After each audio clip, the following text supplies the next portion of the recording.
All right. Sorry about that. A little bit of stuff going on here. Um, Hoping that the camera and everything calms down. How's everybody doing out there? It's been a little hiatus. Needed a little break for a little bit to get through Easter and all of that. But we are back. Lunas with Luke. And just a little heads up here. We are going to take a little break from the Gospel of Luke and spend some time looking at the book of Acts, the second chapter to Luke's Gospel. So we're still in Luke, still on Monday nights, and we're going to use. We'll be looking at different sections of Acts using this textbook, using this commentary by Willie James Jennings in the Belief series. It's I really can't say enough about it. It's a really incredible commentary. There's really something on every page. Kind of brings new life to Acts. And I know that Leonard is not going to be with us tonight, but whenever Leonard comes back, we might also bounce some of the things from Willie Jennings' other book, The Christian Imagination, around in this as well. I know I meant to prepare some things out of that for a section of the introduction for tonight. So tonight we're going to look at the introduction to this book, to this commentary on Acts, and kind of walk through the different pieces. Unfortunately, it's one of those introductions where it's nice to go back and look at it after you've done some of the selections from Acts. It starts making more sense when you look back on it again. But anyway, here we go with looking at this introduction. I'm going to see if I can share my screen here.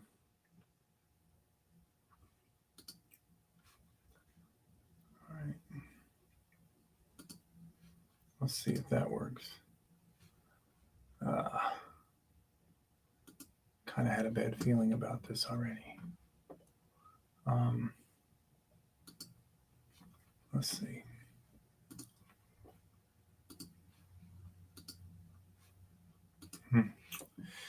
Okay.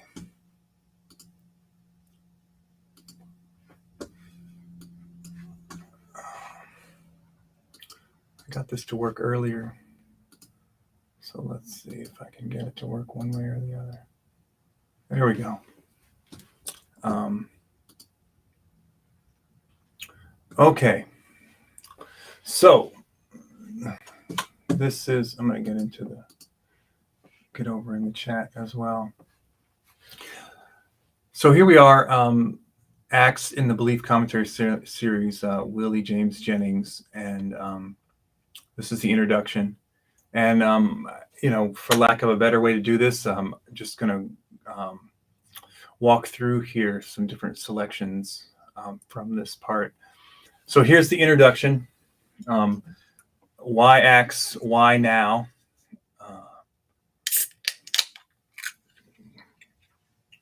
And here's the heading that he has here: the revolution of the intimate. The revolution of the intimate. The book of Acts speaks of revolution. We must never forget this. It depicts life in the disrupting presence of the Spirit of God. So a pretty strong way to start, I would say. Just the words revolution, and then this idea of the disrupting presence of the Spirit of God. I know that I'll share it with both of these. I know that this idea of disrupting presence is one that I've emphasized in my preaching on Acts before, which has kind of been difficult for some people to grapple with. The Spirit of God is often kind of thought of as this, sweet spirit, the gentle spirit. But Jennings makes it clear that the Spirit can also be a disrupting presence as well. So the revolution of the intimate. I'm trying to figure out how to. I lost my. There we go. And then the next heading is history in Acts. So I'm just going to check real quick here. Just trying to see. I know that Marcy is not feeling well, and Leonard's just getting over not feeling well. But I think Mark was going to join us. I'm just checking to see if I had missed a note from him real quick before we get much further into this. Oh, I called him into existence. There we go. Hey, Mark. Hey, Darren, how you doing? I'm well. How you been? Oh, hanging in there. What's going on? Oh, not much. How was Easter? Easter was good. Yeah. Good. Made it through. So it worked out. Yeah. Good. Oh no, not. Yeah. How about you? Oh, it was quiet. Well, that can be helpful sometimes. Yep. Yeah. So, well, good. So we're doing Mr. Jennings. Yeah, Mr. Jennings. Yeah, just and I just kind of I don't know if this is the best way to do it, but I thought I just have some highlighted sections of this introduction. Thought just read them like they were texts, and we might just. Yeah, I actually have it on my tablet. The commentary on my tablet.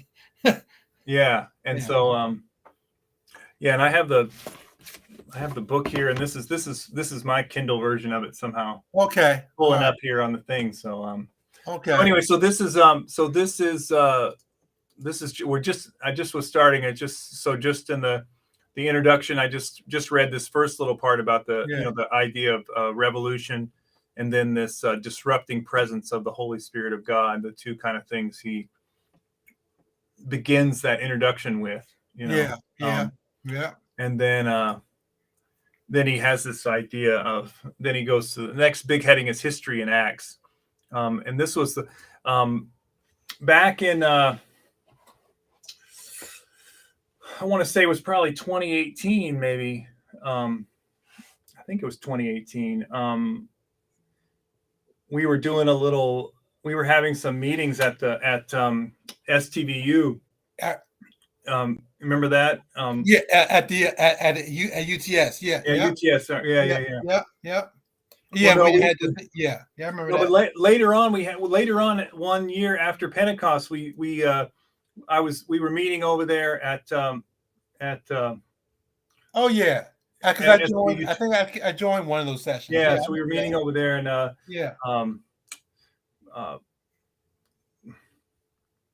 shoot, I'm trying to. I can't remember the name of the hall. I couldn't tell you. Yeah. Anyway, I can't remember where we were meeting, but we were talking about this, and this was this little section here. I think we might have done two times because we started thinking about it. This idea of history, the way he talks about it. So he says, the Spirit has come, and Luke will narrate how one discerns God's movement. This is his agenda. Luke is offering us instruction in historical consciousness. This lesson in thinking history begins with a dogged refusal to imagine history as anything other than what it actually is, a creature embraced by God. History, the creature, its creator. So yeah, just that idea of history as a creature. And this idea of Acts as kind of this historical consciousness, or this way of perceiving, I guess, or help in how to perceive the world, or how to perceive what's going on in history. It's pretty heavy stuff to start a commentary with. Yeah, it is. It is. Yeah. Yeah. And I mean, I thought he did. I mean, in the next part he talks about the spatial history Yeah. between faith and diaspora and empire, and I think I've not looking at talking about Jennings per se, but because I think one of our greatest threat is this whole concept of empire. Hmm. Um, um, Right. when we see, and Jennings does a good job of really describing um, how cruel really Rome was, and I Right. think for me, I was a classical studies major as an undergrad, Mm-hmm. and I first learned Greek in high school, and Oh wow. Yeah. and and I would probably say that the way my professors as a high school student and as an undergraduate student, I would say to say that they romanticized Rome probably is an understatement. Right. Right. Yeah, Exactly. yeah, Yeah. yeah. So I mean, we get this picture of Rome as being, and certainly Rome was a mighty military force. I mean, Right. there's no doubt about that. But I think what Jennings is trying to say is that Rome was pretty brutal, Yeah. Yeah. and I think we don't emphasize or we don't emphasize the brutality that Mhm. Rome ruled for what if you just look at the empire period, what 400 years up to Constantine. I Right. mean, I mean they were brutal. Yeah. Yeah, Yeah. Yeah. No doubt. No doubt. I mean, and I think it's our way of romanticizing all military power, right? I mean, yeah, it's just kind of a way. Um, yeah, it's hard for us to imagine a different conception of power, um, and we always have this kind of what do they people call it realist, notion of how you have to wield that sort of power yeah, in order to be a peace takes brutality or something like that. yeah, you yeah, know um, yeah, but it's always good to remember. Um, especially I think it's good for to remember. I think this is the hardest part of of reading the Bible in general is to remember the location of most of the people who either wrote it or are featured in it, yeah, as in these two camps that he talks about as yeah. diaspora and under empire, Empire. and Yeah, not being the subjects of empire and not the part of the imperial court or the imperial. and if you remember, geometry and subsets, they were both part of the same subset. Really, Mhm. they're both, and some were in diaspora and empire both at the same time. So yeah, Right, right. yeah, Yeah, yeah, yeah, no, exactly, yeah, exactly. Yeah, and I think this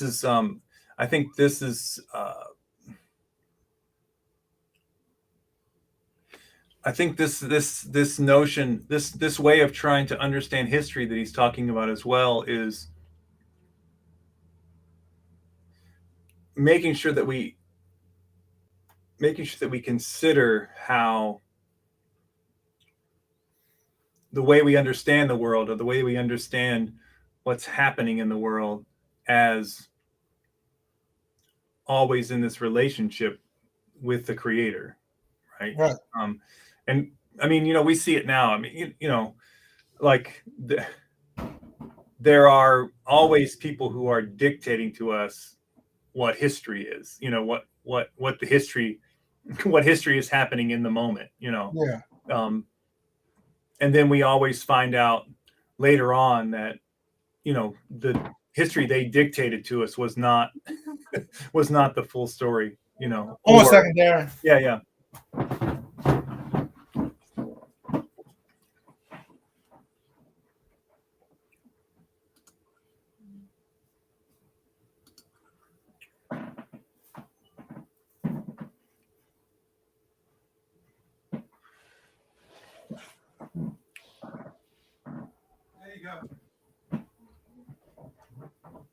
Maybe I want the TV. Sorry about that, Darren. No, that's okay. That's all right.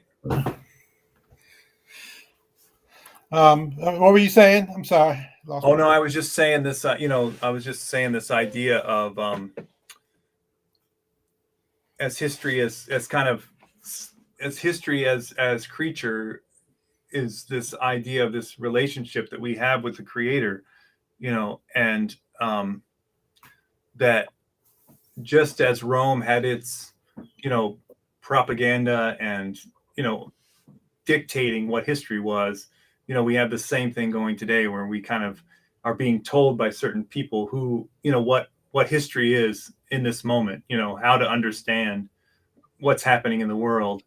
And often we find out later, that either they were outright lying to us or they were only telling their side, their side of the story, Yeah. And I think it's always in that, when we are trying to get our understanding of what's going on from the point of view of people who are on the underside, right, or in that other position is when we get a clearer picture of what God is doing in the world, or what God is because God.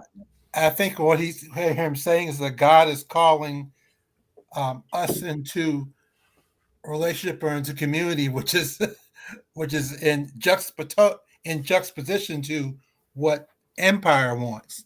Right. And I think what the danger is that when you think about later what happened when Constantine became emperor, where you had before Constantine, you had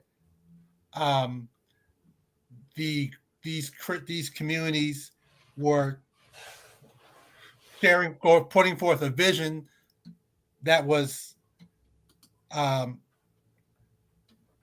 won't say in opposition to empire, but was alternative empire. Right. And then Constantine came and said, "Oh, right." Okay. He saw the sign literally, and then really the church joined empire. Right. Yeah. So and we see reflections of that today with this whole idea of Christian nationalism. Right. That's church joining empire. Yeah. Yeah. No, exactly. Yeah. I mean, it's very, very real. Very real. I see a lot of people have been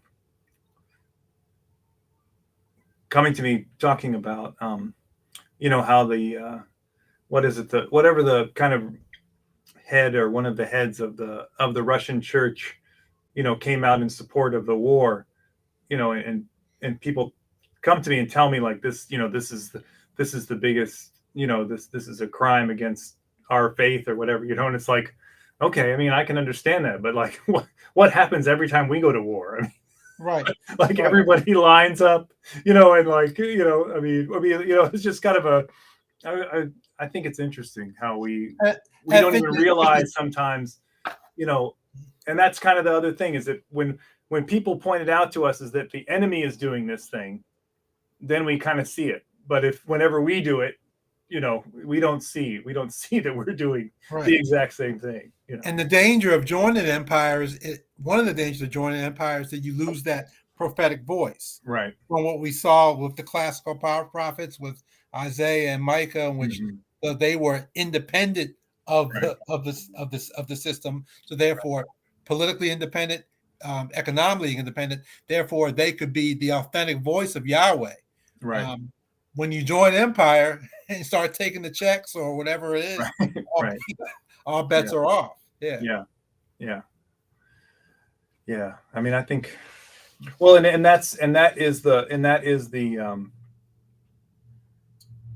that's always the carrot of empire, right? I mean, it's to assimilate. It's kind of what is the word he uses later on.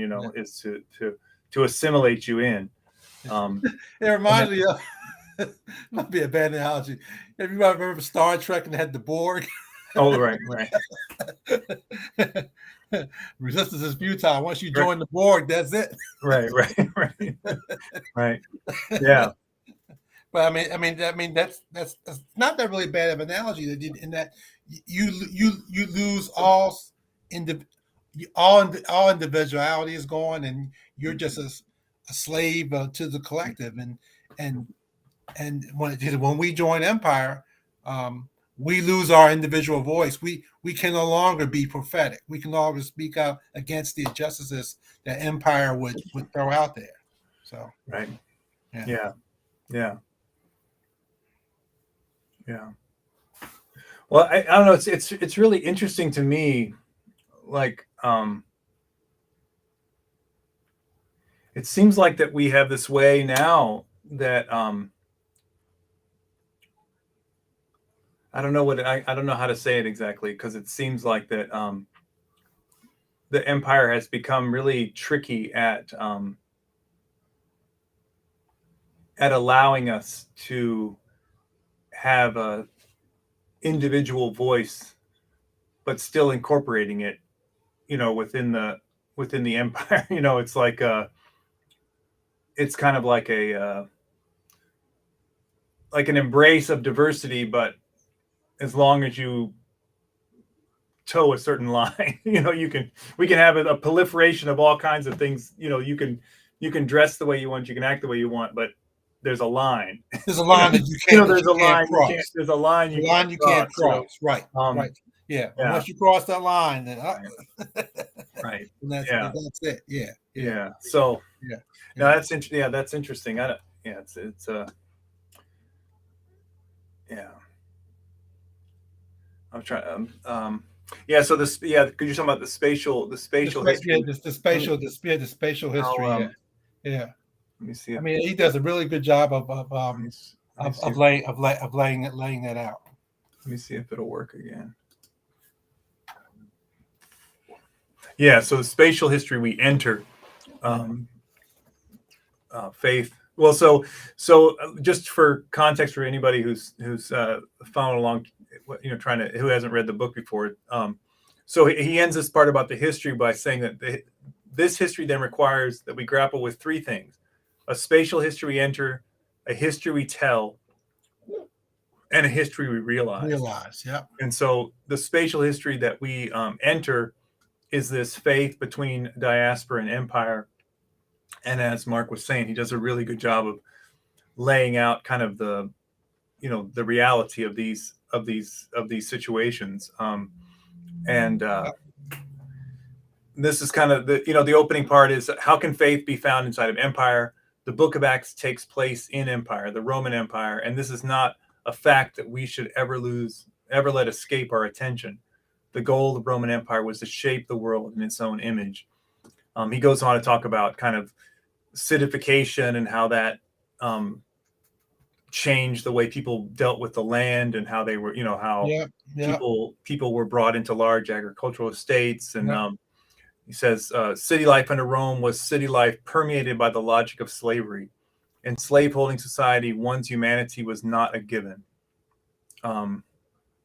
He talks a bit more about that, and then he said an ascetic regime came with the Roman Empire, and meaning that it's architecture, it's its whole way of kind of not just the brutal economy, but the whole propaganda, the whole way of displaying itself. They even use their architecture to put forth their vision of what society should be. Exactly. Yeah. Yeah. Thus, life under empire is always life under threat of assimilation and transformation through the weakening and even loss of cultural identities and religious sensibilities. For Israel, such threat was woven into its history, and in the book of Acts, we see the agonizing pain of such threat. Israel in Acts is diaspora Israel. But I thought this was interesting. This this life under empire is always life under threat of assimilation and transformation through the weakening of and even loss of cultural identities and religious sensibilities. So that idea of the things that draw people together, the things that keep people together, being fractured and shattered by And Go and, ahead. and I think if we look at the history, Israel's had over 800 years of Right. practice of dealing with of dealing of dealing with this threat of assimilation through what Assyria and Right. Babylon, and then Persia, and then the Greeks. So that, but still, I guess you still can't discount the trauma of fighting that for 800 years. Right. Right. Yeah. Yeah. Yeah. And that's, and he kind of is suggesting that this is something that's always been in the kind of mixed up, baked in the cake, as they, as you might say, of the of Israel. Yeah. Yeah. Well, and I think, whenever it kind of reminds me too of whenever he was president. Yeah. Hey, y'all, I'll be out there a little bit later on. Sorry about that, Darren. That's okay. Yeah. Go ahead. You got community forming right now. Oh yeah, yeah.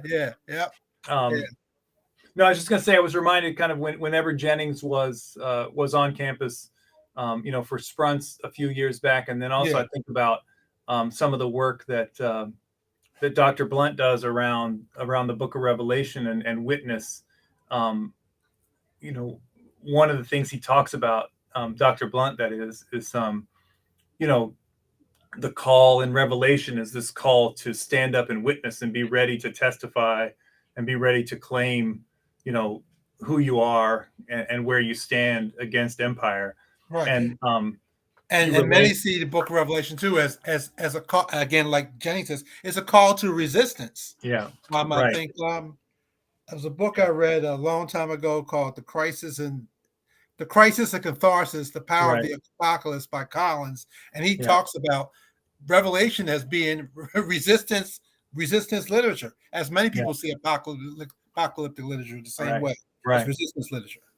Yeah. And one of the analogies or metaphors that Dr. Blunt uses in his in one of his Revelation books is the idea of passing. How people in the African American community might try to pass as white, this idea of assimilating in. And he has a whole little section in one of his books, that kind of moving outside of your culture, and moving into and passing into another one, as this metaphor for people kind of falling in and under empire. Yeah. And I think that assimilation, where because he uses this assimilation word here, and then he uses segregation at the end of this chapter. So it also kind of has these echoes and resonances with the particular history of the United States, and in many ways with the way that those words have been used. Yeah. And I'm honest with you, Danny. One of the things that angers me and upsets me is now you see what this whole denial of the fact that that we want to even talk about this. I mean, you see what they're trying to do in Florida with and pass laws that that we don't want to be shamed to talk about what happened, and you see what's happening with here in Virginia with folks even talking about you can't talk about CRT. It's the whole idea that we don't even want to face the truth of what happened. We don't want to acknowledge the truth that what happened. What's happened? Sorry about that. Okay. I was trying to I can't respond to Leonard. I can't respond to Leonard in the chat on here. It only goes to YouTube, so I was trying to. Oh, okay. I was listening to you and trying to. Okay. Yeah, trying to respond to Leonard. I'm gonna see if it shows up. Yeah, I think that's the right one, Leonard. I think it's "Can I Get a Witness" is the name of the book. Um, the more popular commentary that he wrote on Okay. on This is the on commentary Revelation. on Revelation. Yeah, that's his. That's Okay. his kind of he has the one that's in the New Testament library that's kind of a bigger, more academic commentary. Then he has this one that's kind of a more meditation on Revelation, but also looking at the history Okay. of the Black Church and the civil rights movement and things like that. So Okay. yeah, no, but you're right. I mean, I think that's this is a part of this is one. I think it seems like there's two poles, right? I mean, there's the one that wants to deny the particular history, Right. to smooth out and kind of and dictate what fits and what doesn't fit. And then there's the one that kind of wants to embrace and celebrate certain aspects of it, but leave out some very Leave key out parts. yeah, You know what I right. mean? Because Yeah. because I think you kind of we get stuck. I think in the empire is tricky. Yeah. There's one side that's really that will that just tries to hide it and push it down. Then the other side that brings up the very kind of floaty bits of it and says Yeah. that it is in full support and celebration. But Yeah. It's just like this whole now we're in the whole Roe v. Wade discussion, and like I tell people all the time, I mean, my biggest problem with this whole abortion thing is that I've been saying the whole time that it's to me philosophically and theologically and inconsistent to stand for quantity of life and not for quality of life. In other words, the same folks out here yelling, "Don't kill the baby! Don't kill the baby! Don't kill the baby!" They're out when the baby it gets past the number of weeks that they're talking about. They're not for um, quality health care so the baby can come to term healthy, or when the baby's born, having quality health care, having quality housing, having quality education. Those folks are nowhere in sight. Then when the baby becomes a senior citizen, they're out there fighting for the right that senior citizen to have a good quality of life. So right. to me, it's just inconsistent. So it's No, I hear you. yeah. Yeah, and I mean, I think this is, and it's also this. I mean, I think that the important thing about, I mean, this text keeps coming back again and again to kind of who is narrating, who is narrating the history, who's narrating what's important and what's key to remember. And Who's did you listen to the front lecture this past last week? I caught bits and pieces of it. I didn't catch all of it. I was every time it came when I was working, I was trying to listen one day, but I think one of the main points I got of is who's telling who is telling the story, or who. It's important to have more. We need more. I hate the word used in monarch. We need more Black and brown folk in biblical studies. Right. I mean, well, what you? I mean, that most of your scholars are European, Bultmann, Conselmann, and you have to have a reading knowledge of French and German because they dominate biblical studies. So we need more people of color in biblical studies. That's one of the things that really came out of that lecture to me. Yeah. Besides the womanist piece of it. Right. Yeah. Right. Yeah. Well, and I think the other, and I think it comes back again to, there are voices that have been silenced by the empire, and the clearest thing it seems that the Bible teaches us is that the Spirit is moving and working and talking to the people who are on the underside of empire, the people in those. That's where God is at. And so if you don't have those people interpreting history, interpreting the text, you're going to miss out on what God is saying through the text. Well, because in so many of them, as we go through these gospels, all these gospels are written from and by and about people in those positions, Well, marginalized, and we saw that with our study of Mark. I mean, Yeah. that clearly came out in our study of Mark. Right. Yeah. You know, I think that one of the chapters that really brings that out to me is that whole Mark 5, and where how clearly in Mark 5 in the garage these demon story. I mean, that is a polemic solely against Rome. I Right. mean, Right. straight up. I mean, Yeah. so Yeah. yeah. Well, and you know, and it's also, I mean, I think that the one thing that we don't talk about in this critical race theory kind of debate either is how part of this is just the fact that, I mean, we're not honest with ourselves about the fact that the people telling this history, the people arguing these things about the legal structure of the United States, I mean, basically, the reason why all this seems new to certain people is because it's really only been since the 60s and 70s that a mass of people from these communities have been able to actually get into the archives, get in positions to actually go and study and write about this stuff.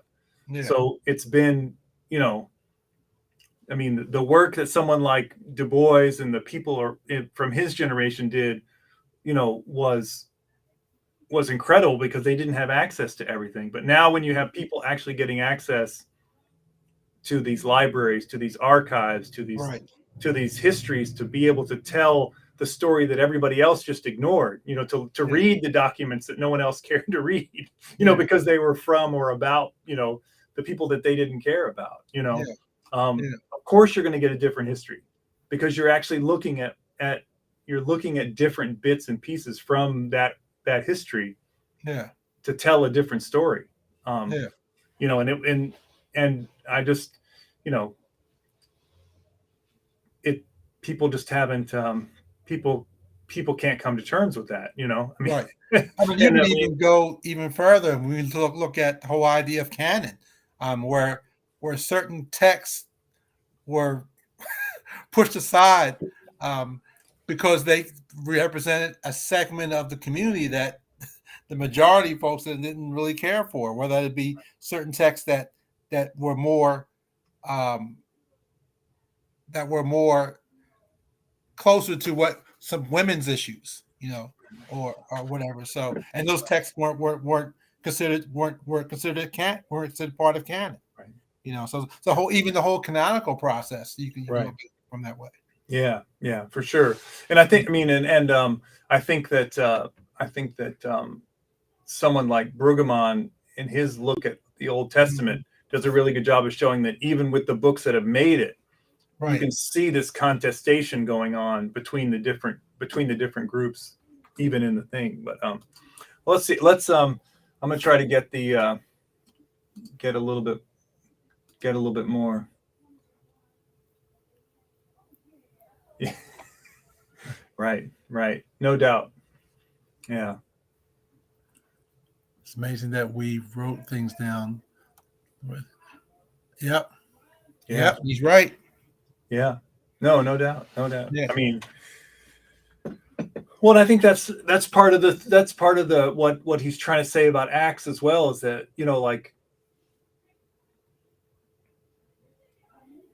you know, well, it's that, you know, even the stones will cry out, you know, that there is, like, the Creator is going to manifest, you know, the history that needs to be manifest. It's just about whether anyone is actually interested in looking at it and reading it and witnessing to it, you know. Are there going to be people who will be willing to witness to it, even in the face of, you know, what they're talking about here, you know, as far as empire and being in a state of diaspora, you know. Yeah. So like, you know, and the contents of Acts is struggle. The content of Acts is also struggle. It's struggle in two senses. It is struggle against the powers and principalities that exploit the emotional currents of diaspora and empire, seeking to drive people to kill, steal, or destroy for the sake of securing diaspora or empire's futures. The second sense of struggle is the struggle to yield to the Spirit, following God into the new God imagined and is bringing about for the world. So there's the resistance, and then there's the testimony or the witness. There's the two sides, and having the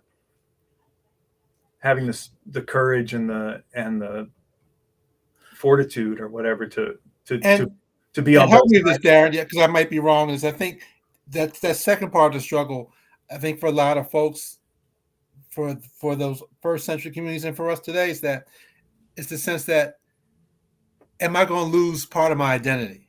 Am I going to lose part of who I am? Right. Maybe I'm misunderstanding it, but I think that's part of the struggle too. And certainly he says no, that's not it. But I think many folks feel that. Right. Well, and I think again, I think it's. I mean, I think the hard part is that our identities are given to us by empire, right? There's a certain way that are certain. We're given a certain identity. We're told how to be who we are, how to inhabit. Even amongst even with our differences, we're told how to inhabit those differences. Yeah. And it is true that there is that identity that does have to die. The identity shaped and molded by empire does have to die. Right. But there is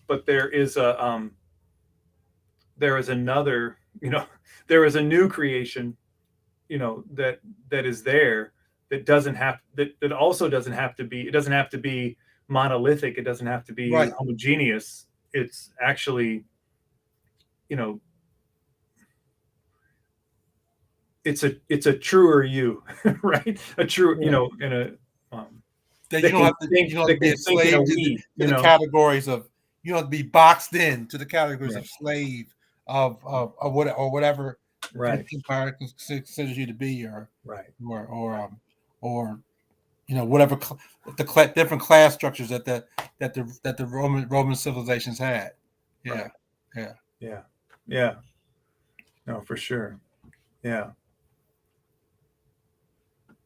And just trying to think. I think this might go back to some of that too. So I didn't highlight this part, but the Roman Empire was about building a world that made order a material reality that everyone could experience and inhabit.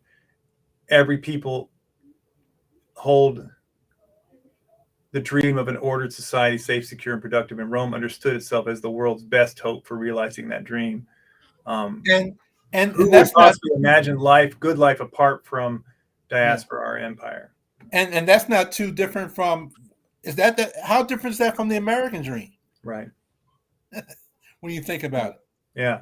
The American dream of what is the American dream? That folks would be economically, climb the ladder, own their own home, own their own piece of the pie. So that who you are is defined by that dream. Right. If I don't attain that, then somehow I'm not, I'm not important or whatever. So. Right. Yeah. Well, and I mean, and I think part of it is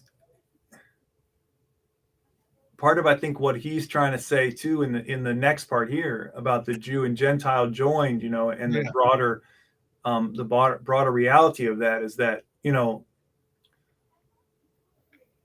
yes, these the certain geography that you inhabit and the ways that you have been, the ways that shapes you and who you, how you understand yourself as a nation or as a part of a nation, does shape you in a way, but at the same time, it's this it's something that's meant to be crossed and reformed and reshaped by what God is doing in the broader cosmos, right? I Yeah. mean, like in a way, like you, whoever you are as an American, like is mostly just a made up thing that has nothing to do with God's world. Right. Like Yeah. Yeah. it's all just a bunch of stuff that's been, you know, in many ways is like a denial of what God is doing in the world. It's trying Yeah. to write a history um, that calls on the name of the creator, but not in response to the creator, Hmm. in a way. Um, Yeah. and so it is hard. I think, I mean, I think it is hard to think of. I mean, the one of the next, I think either next week or the week after that, he has this whole meditation in the first part of first part of Acts about the death of nationalism. Hmm. So I mean, I think that that gets brought in here, and I think there is this kind of, like you're saying, about losing identity and losing, there is a serious call to a certain kind of um, loss and death and Yeah. being drawn into a place that you don't want to go, Yeah. which as he talks about in the last section, that is important to discovering your life in the spirit. Or, Yeah. That part you talking about the section on the desire of God. That's the part you yeah, talking about. yeah. Yeah. I was Yeah. gonna, Yeah. well, sometime we might have to come. I'm sure we'll come back to this Jew and Gentile joined together thing, and Yeah. um, I think that Leonard had told me once before that he's read this book by Willie Jennings. Um, I'm um, familiar with that book. I haven't read it. The Christian yeah, Imagination. it's Yeah. it's a doozy. It takes a minute or so or two to get Yeah. through, but the last section, part of the last section, is dealing with this Jew Gentile thing in a really powerful way, I think. So maybe we can maybe between the two of us, and maybe I'll copy part of that section out and we can pass it around. I think there's some good stuff there. Good stuff in there. Yeah. Yeah, we'll have to come. We can come back to that, but I think let's see if that's. Well, no, I do think that there's. I mean, I think this is another important word that I think that he brings in, that I think is something to look out for again too. Is So the spirit is crumbling imperial design from within by destroying the divide between those enslaved and their masters. The hierarchies nurtured so carefully by the Roman Empire are being undone by the spirit, who will not release slave or free, Jew or Gentile, to their own self-interpretations, but who will relentlessly prod them to open themselves toward one another in a life that builds the common. Mm. Now in the spirit, the common is not the bottom, but the despised humble beginning, and not the launching pad into social and economic hierarchies. It is the goal of life together in God. Then he goes on and on to talk more about the common, but I think that that idea is important, just to think about what the common might mean in the text, and what it meant in those early communities. And that's really a good word for, especially for, we talk about communities on the outside, our LGBTQ communities. In that, that's certainly, they are been boxed into certain categories, Right. And that's a good word for them, that God is calling all of us, in spite of the fact that folks might not folks may not understand how certain folks are. They want to box them into certain sexual categories, Right. and the spirit of God is moving that. No, it's more than just you seeing somebody as straight or gay or what have you. You can't box folks in like that. Right. And Yeah. in some ways, I think, part of what the book of Acts models is let yourself be drawn into a common relationship with people, Mm-hmm.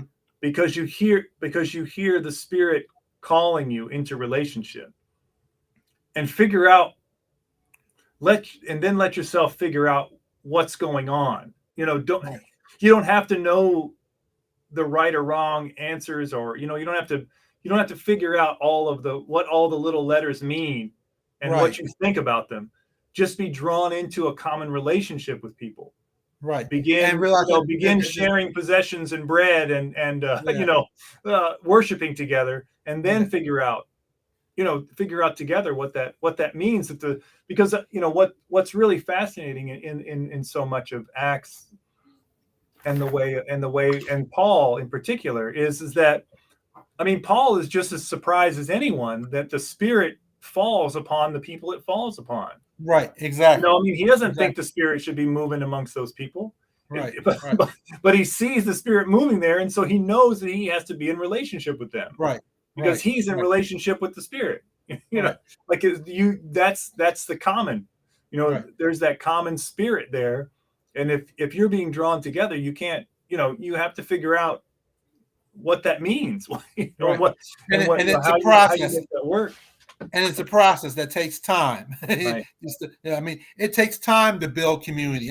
Right. Maybe that's part of our problem, is that we want to rush this thing, Right.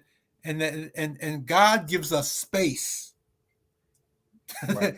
and time to work this thing out. Right. And it's not doesn't happen overnight. Right. Yeah. Yeah. Yeah. Well, I think it's, part of it is, I think that we get to this place where it's like, well, if we say that we believe this same thing together, then we should be able to we should all basically agree on everything. Yeah. If we, Yeah. and like our lives should all look pretty much the same. I mean, Yeah. that's again making an empire out of, Right. Right. Right. And that's how empire sneaks its ugly head. Right. Exactly. Yeah. Yeah. Then he talks. So then the last little part is about the desire of God. Yeah. And I think the other thing, maybe, I think it doesn't come out as clear here as it does in other parts, but I think this divine desires of the earth, of flesh, of blood, body, and dirt, and hunger, and passion, and arrows. Mm-hmm. The Spirit announces God's seeking of pleasure in the joining. I think one thing I like about the way he goes about this text, and about looking at Acts, is that he talks about it in a very material way. He gets down to the real nuts and bolts. I think in the beginning he had that Gonzalo quote was kind of hinted at that too.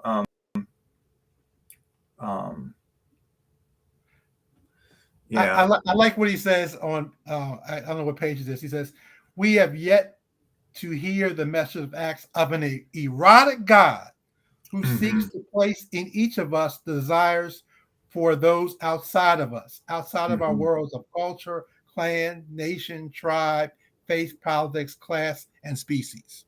I mean, that's it right there. Yeah, right here. And I like the term of an erotic God. Right. I mean, we think of Eros as, I think he's trying to do is use Eros as a way of as a deep powerful energy that's moving. Mm-hmm.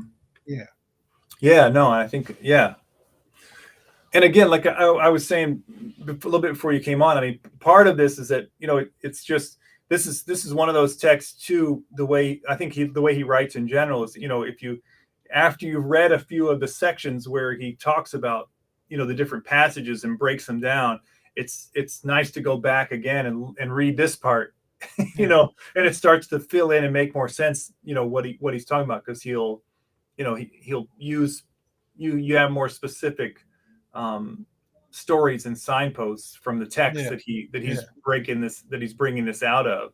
And I just wonder, I'm not trying to be negative to our Pentecostal brothers and sisters, but sometimes they tend to want to capture the Spirit, but it's clear from Jennings that the Spirit is about building and creating community. This is not something that one person can encapsulize.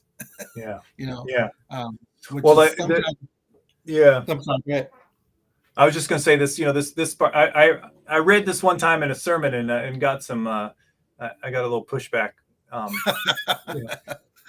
But the deepest reality of life in the Spirit depicted in the book of Acts is that the disciples of Jesus rarely, if ever, go where they want to go or to whom they would want to go. Indeed, the Spirit seems to always be pressing the disciples to go to those to whom they would in fact strongly prefer never to share space or a meal, and definitely not life together. Yet it is precisely this prodding to be boundary crossing and border transgressing that marks the presence of the Spirit of God. Yeah. And live, because living in the Spirit is to let the Spirit direct us to where we want to go, and those places can be uncomfortable places for us. Right. Yeah. Yeah. No, for sure. Yeah. For sure. And I like that. I wish I could remember the exact wording that he said. I mean, I think part of what he talks about here a lot is just yielding to the Spirit. That and I think that's another thing that we have a really hard time taking the time to do. We talked about this before in other contexts. Just that contemplative mode of listening. Of waiting. Waiting on the Spirit. A little bit before we make decisions, before we form our thoughts, before we decide who's in and who's out.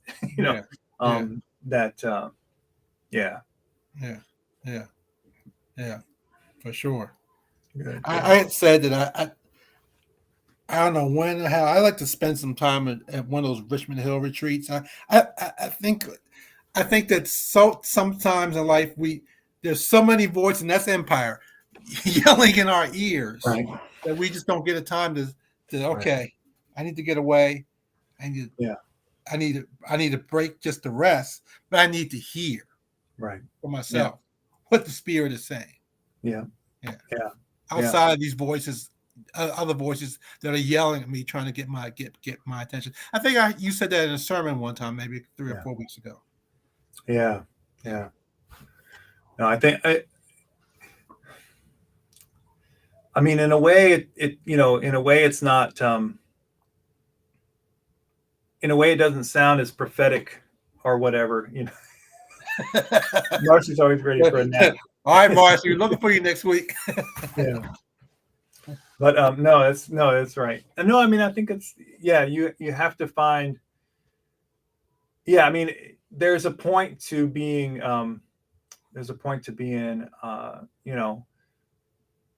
in people's faces and being out and outspoken and being and all that stuff. But if you're just speaking out, but you're not taking the time to listen and hear what should be motivating and inspiring, right, you're speaking out, and getting yourself connected and together. And I think the other thing that we have hard time with is not only we have hard time doing that for ourselves, but to figure out how to do that together.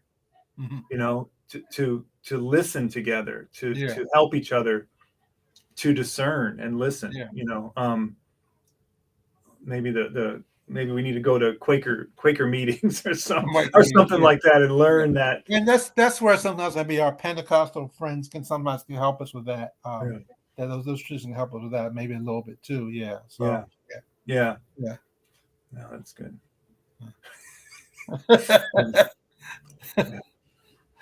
think she was a little bit under the weather, so yeah. No, that's good.